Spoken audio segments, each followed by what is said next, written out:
Good morning and welcome to Fox Valley Headline Makers. I'm Jim Wyman and our guest today is Dr. Travis McGuire, who is the superintendent of the Hinckley-Big Rock School District in Hinckley-Big Rock. And Dr. McGuire is a native of Sterling. He's taught in Sterling. He taught in Rochelle. He was a principal, administrator in Rochelle and Dixon. I want to welcome you to the program, Travis. Thank you, Jim. Thanks for having me. Tell us a little bit about what's going on up in Hinckley-Big Rock.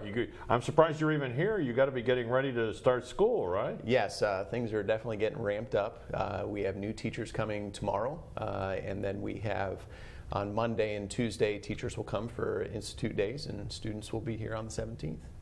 So what's new this year in the Hinckley-Big Rock School District? Well, have you had summer projects that have been going on? We had a partial parking lot replacement at our elementary school. That is complete and done, and it looks much better. It's a much improved area. That's it for as far as facilities as big things, but you know we're continually looking at our curriculum and ways that we can help students. So there's been a lot of work that's been done on that.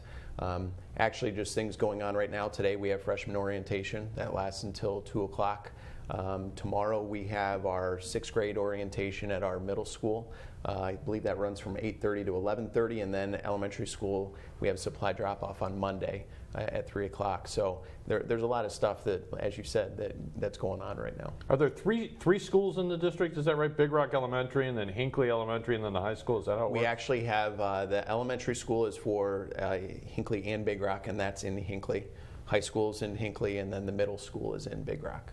So the old Big Rock Elementary is now Big Rock Junior, is like your Middle junior school, high. yep, So all the kids from Hinckley go there to junior Correct. high. Grades 6 through 8. Yes. Now, what's the situation with your enrollment? Because I know talking to Sandwich and Plano, they've been steady down here, and then Yorkville and Oswego are beginning to see a little bit of a tick up in their enrollment. What's the status in HBR? We've been steady. We're projected right now with kids that are in our system. We checked yesterday. We were at 688 students, K-12, and in looking at that, we're about 10 less than where we were at the start of the year.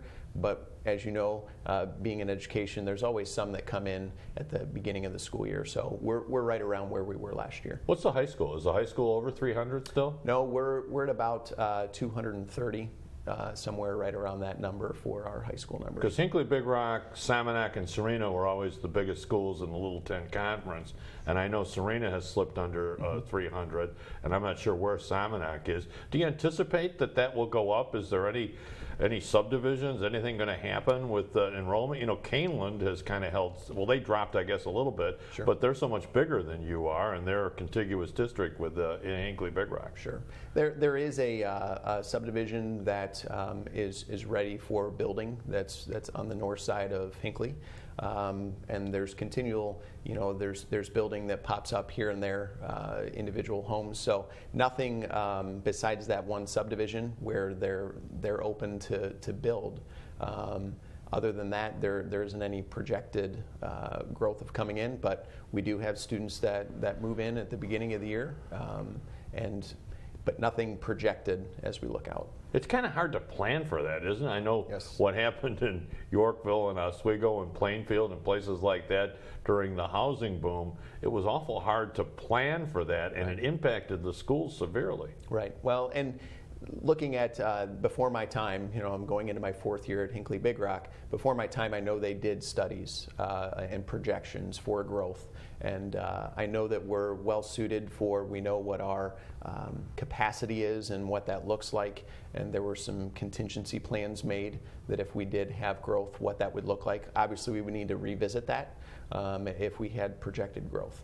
So do you have impact fees then that you would get from subdivisions that would come in there? We're working with the Village of Hinckley on getting impact fees in place. They were at one point in time. They are no longer in existence. So that's something that we're working on getting so that if and when there is growth, then we would have those impact fees. Of course, your district straddles 3 counties, you were telling me before we went on the air today. Yep.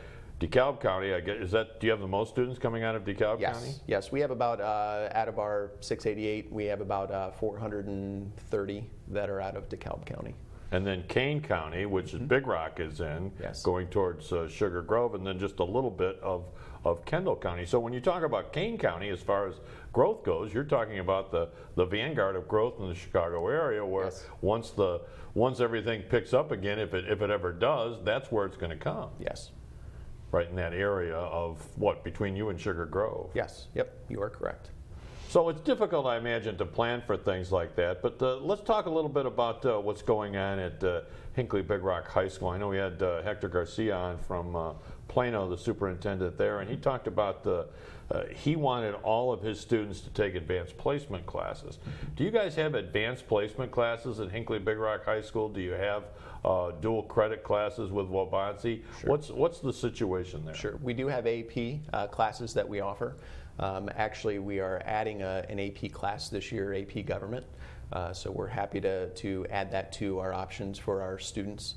We also have AP, we have Calculus AB and Calculus BC, as well as English. So we have a smattering of AP that we offer. As far as dual credit with Waubonsie, we've been working with Waubonsie to see what opportunities do we have for students to offer dual credit. Part of the challenge with dual credit is the high school teacher must have a master's in the content area in order to teach dual credit. So that's a challenge for us. We have teachers that are getting masters in other areas.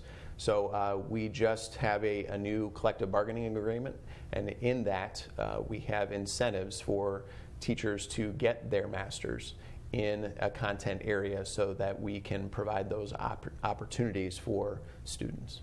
You know, when I was teaching, you were kind of highly encouraged to get your master's Yep. in your subject area, whereas before that it would be in secondary education or teaching and learning or something like that. Yep. But going back into the content area seems to be the way that a lot of the school districts are going now. Well, and with being able to offer dual credit, that is a big push for doing that. So yeah, we're looking at our options. You know, there's other things, there's other pros and cons with AP compared to dual credit in both ways. So we continually look at that and say what is the best option for our students, and it may be where we're offering both in looking at those, but there definitely are challenges with both opportunities that we provide to students. Where'd you go to college? I went to Illinois State University. That's where I got my undergrad, and then I've been at Western. It seems like forever working. Western Illinois? Western That's Illinois. where I went. Went through a cohort actually in Sterling when I got my administrative degree, and then was a lot at the Quad City campus, getting my superintendent and my doctorate. So that was a lot of travel for you, It was Travis. a lot of travel. A lot of travel. Back and forth to Rock Island, Yes. right? Yes.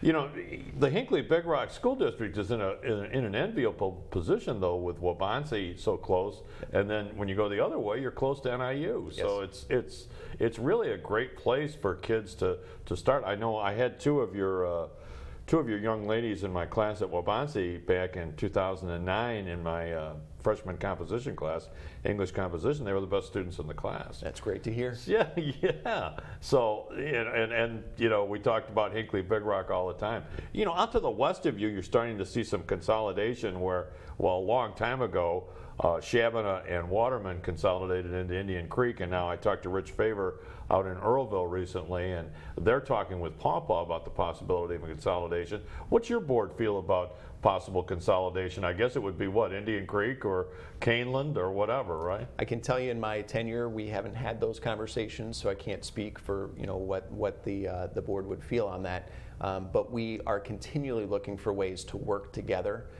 to find savings and to be more efficient. So we talk a lot.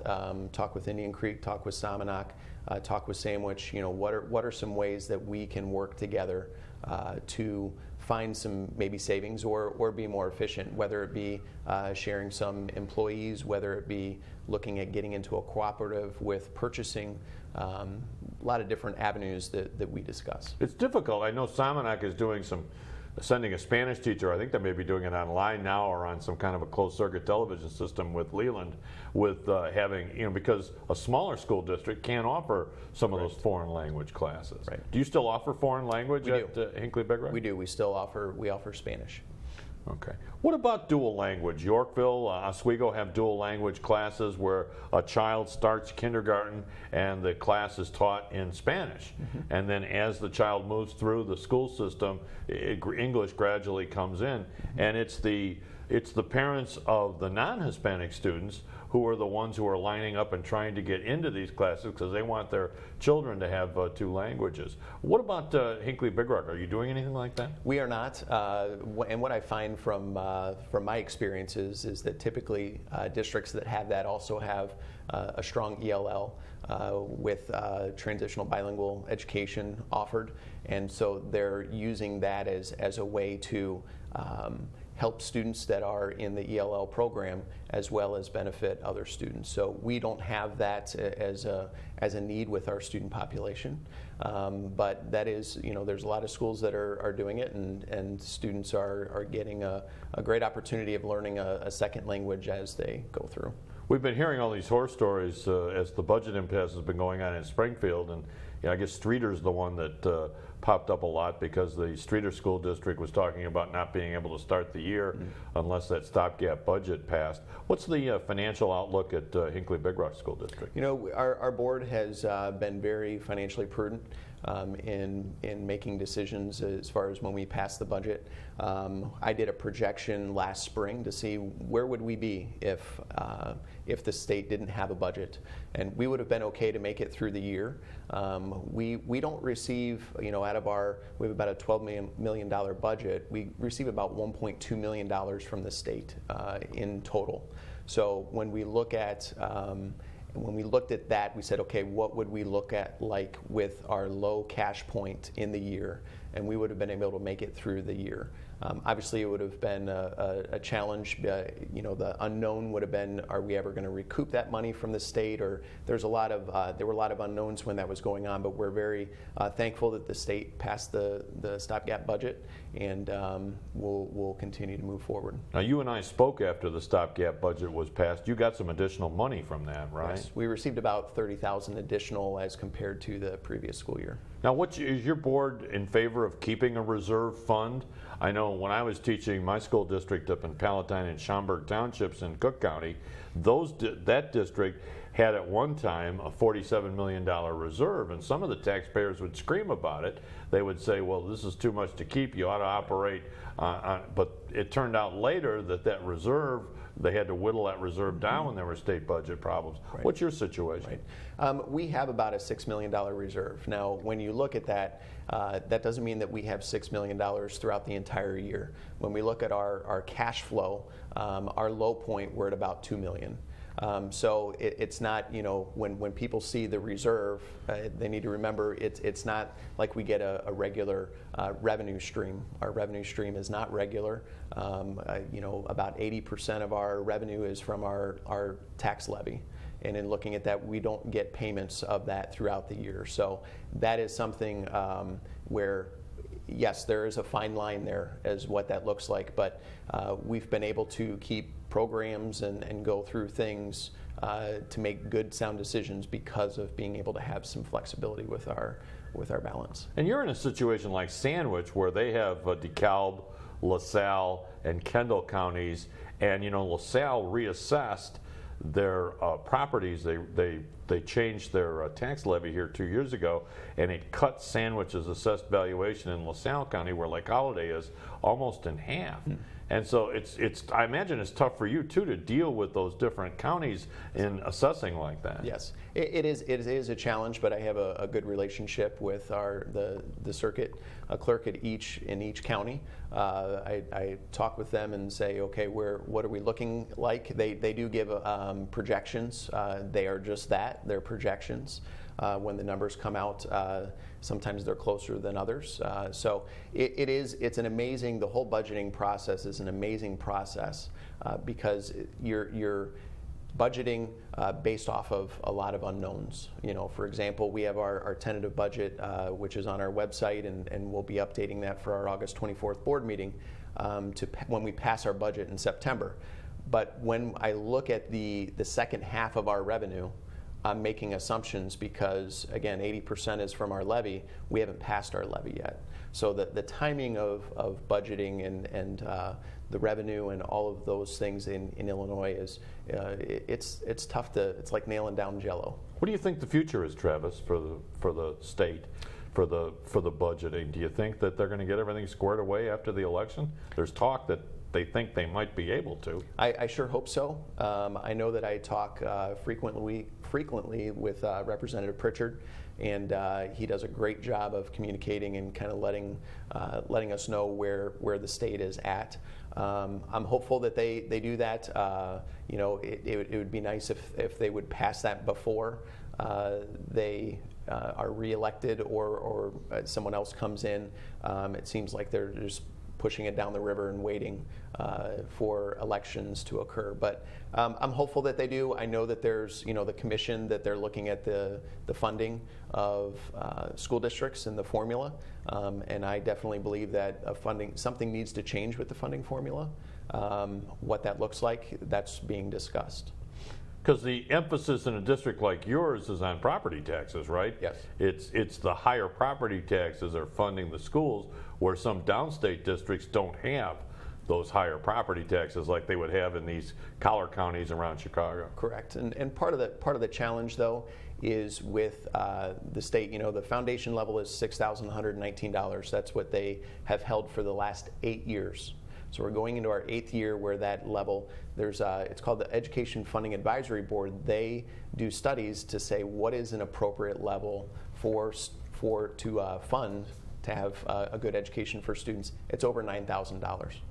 So there's a great discrepancy there because the state has not changed that number, and this is the first year in a long time that they're at 100% of that value. They've prorated even that $6,119. Because of the way that the formula is structured, they've created disproportionate numbers of districts that are in the alternate formula, and that's where we are at. If the foundation level, according to my calculations, was it's around between $6,500 and $6,600, not far from where we're at, we would be a foundational level, which means that we could get more from the state, which means then we could have less in property taxes. And that would make a lot of homeowners happy. That would make a lot of homeowners happy. You know, as a superintendent of schools, you have to be a whiz in economics and accountancy, right? Yes. It's amazing. Yep. So I imagine when you were traipsing down there to Rock Island to WIU's Quad City campus, you were taking courses in that area. Yes, and sir. it sounds like you're well versed in it. Yes, sir. Thank you. We want to talk a little bit about the situation in DeKalb County with the sales tax. DeKalb County is talking about a sales tax referendum, and that is going to run perhaps next spring. And so we're going to take a break and come back, and we'll speak more on Fox Valley Headline Makers. Our guest this morning is Dr. Travis McGuire, the superintendent at Hinckley-Big Rock, and we'll be back with more right after this.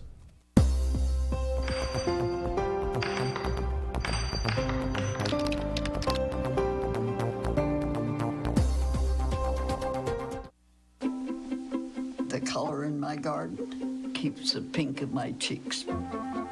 I was very independent and thought I could take care of myself. I fell and I had to have Meals on Wheels. They're my savior. My name is Lola Silvestri. America, let's do lunch. Drop off a hot meal and say hello. Volunteer by donating your lunch break at America Let's Do Lunch. I see you mobbing over her. Let's go. Let's mob. Let's crawl. Let's crawl. Let's crawl. Hey, yo, we mobbing. Come on, girl. Let's crawl. Hey, yo, let's crawl. Hey, yo, let's crawl. Hey, let's crawl. Hey, yo, let's crawl. They call me Prince like I'm royalty or something. But the places I've lived ain't no palaces. So I don't need grilled salmon or a new scratching post. Just give me a cardboard box and a can of tuna and we're good. You can even change my name. I'm cool being the kitty formerly known as Prince.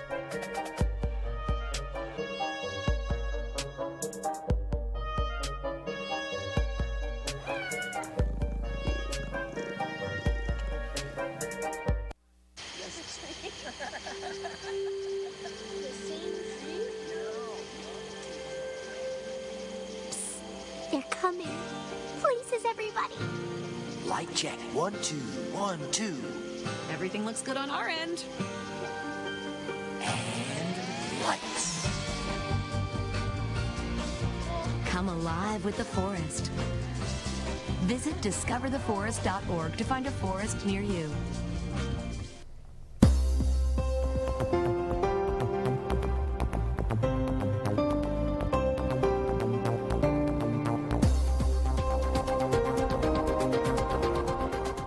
Good morning and welcome back to Fox Valley Headline Makers. I'm Jim Wyman sitting in for Jared Schaefer this morning, and our guest is Dr. Travis McGuire. He is the superintendent of schools at Hinckley-Big Rock School District. And what's going on in DeKalb County right now is that some of the districts, especially DeKalb and districts like Sandwich and Salmonac, are kind of pushing a 1-cent sales tax increase in DeKalb County. And I think you said, Dr. McGuire, that the situation in your district was neutrality. You are correct. Tell us about that. Why is that? You know, we had a lot of conversations and related to our earlier conversations just before a commercial break about taxes and where we're at with our property taxes. And the board decided that they would remain neutral on the opportunity of supporting a 1% sales tax. And so what that means is we're neither for nor against, right? Obviously, when you have an additional revenue stream, there are things that we could do and we could structure that so that our taxes would go down if we looked at paying off our bonds at a more aggressive rate. But they've decided to remain neutral in that, and you know, if I haven't heard conversations lately as far as what the schools that were supporting that are planning on doing, if they're going to take it to a ballot or not. They certainly have the 51% of student population in order to do so. If that comes to fruition, we would definitely say, here's how, if this passed, this is what we would do with the funds, and we would share that with our community so that they can make an educated decision. Well, Sycamore's against it because of the jet fuel issue, which is kind of a strange thing because American and United buy their jet fuel in Sycamore. Yes. And so if the sales tax goes up 1%, then they're afraid that United and American will pull out and not buy jet fuel. On the other hand, DeKalb High School, it seems like that DeKalb district's been in bad shape for my whole life. That DeKalb district is for it because they are financially unstable, they say.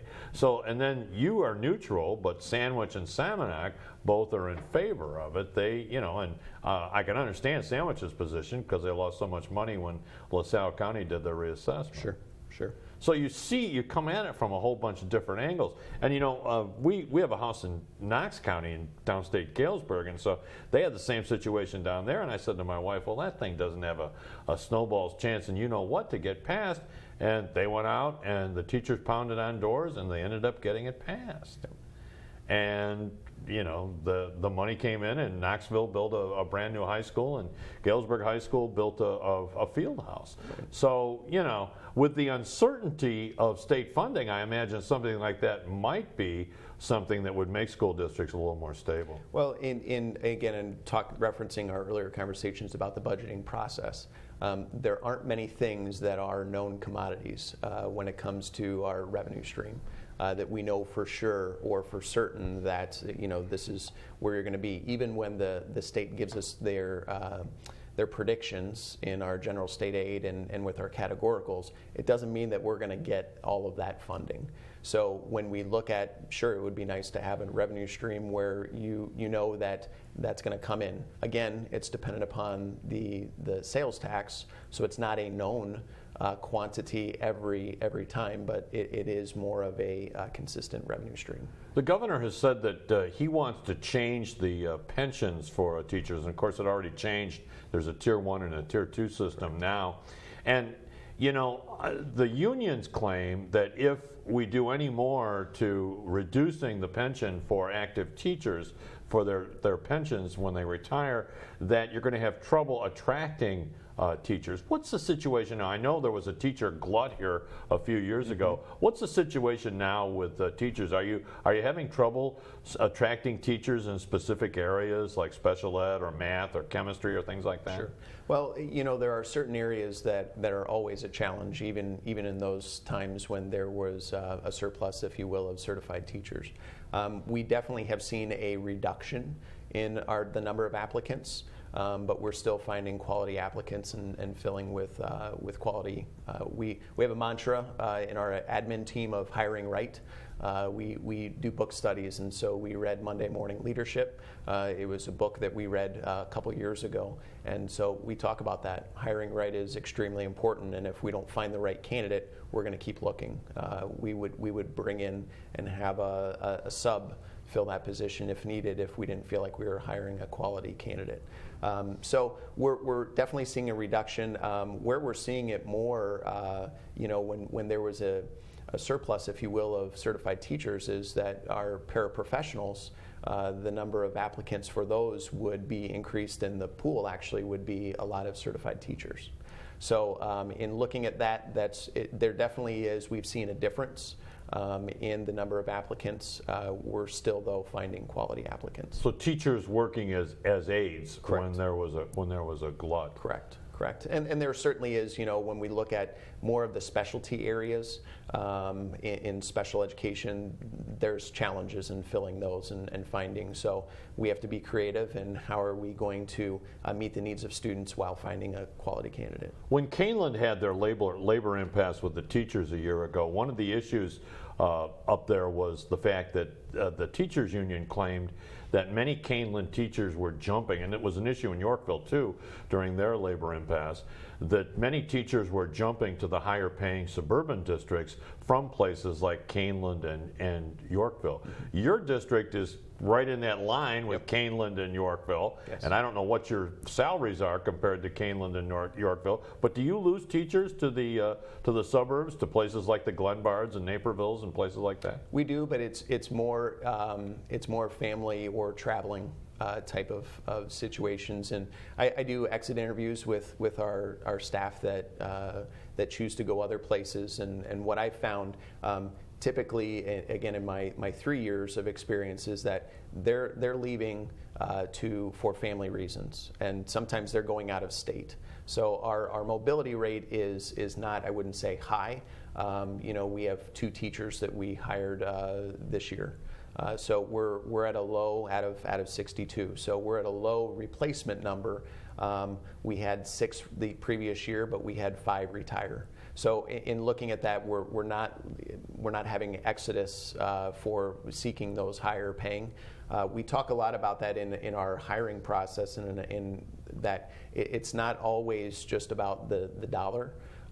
It's about our culture, our atmosphere, and the opportunity that you have to work with amazing kids. What's your reaction to the state switching to the SAT from the ACT in high schools? It'll be a challenge because what we know as of right now is that you know, the state is, all juniors will take, I believe it's April 5th, will take the SAT. There's benefits and drawbacks for that, as I see it. One of the benefits is that every junior will have the opportunity to take a college entrance exam that will help for that process. One of the challenges is that there's no comparability. You know, we're talking a lot about growth in the state of Illinois. With having Park in grades 3 through 8, and then SAT in their junior year, there's no comparability between those assessments. So we've lost the ability to have those conversations about growth. And that's a challenge for us because that's something that we use data, we talk about what that looks like. So we're going to have to rewire, if you will, and learn about the SAT. We are looking at providing the PSAT to our freshmen and sophomore at the same time that our juniors are taking the SAT. But one thing I want to clarify, and I talk about this all the time with our staff, we're not a test prep factory. we're going to focus on critical thinking, on problem solving, and provide good, solid academic opportunities